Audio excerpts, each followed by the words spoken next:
decided to do my plan in math, I didn't think that there was much that I could do with the math degree other than go to graduate school.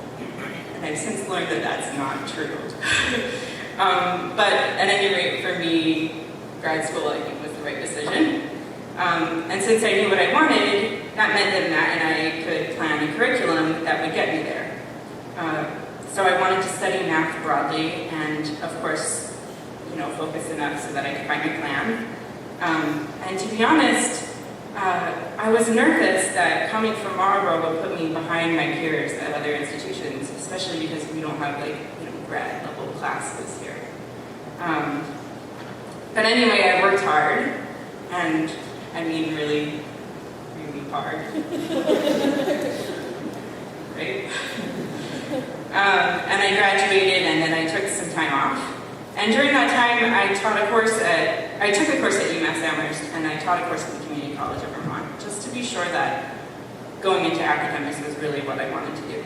And the whole time I stayed in touch with Matt, and we kept talking about math, and he looked over my grad school applications.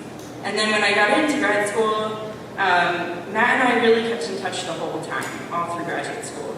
Sarv and I used to go over to his and Gemma's house, and we'd talk about the math I was learning. We would talk about my plans for after graduate school and what the classes were like, what the teachers were like, possible advisors. And I remember once he asked me how prepared I really was for graduate school. And it occurred to me that all of the first-year graduate courses I took included a lot of material that I learned from Marlboro. And so I'm going to name some because, topological spaces. Cauchy's residue theorem. The fundamental theorem of Galois theory. That one was actually really cool. And in fact, I took a course on complex analysis as a first-year graduate student when I had already taught a course on complex analysis as a senior here at Marlboro. I mean, how many places let you do that? It was really cool. So the point is that Matt wasn't just my teacher here at Marlboro. He was my advisor and my mentor, and he was also my role model. And that didn't change when I graduated.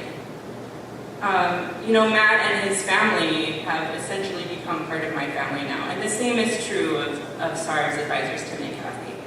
So, I guess this was really a roundabout way of telling all of you what you already know, is that if you want to work with amazing teachers and mentors who will never stop being your teachers and mentors, then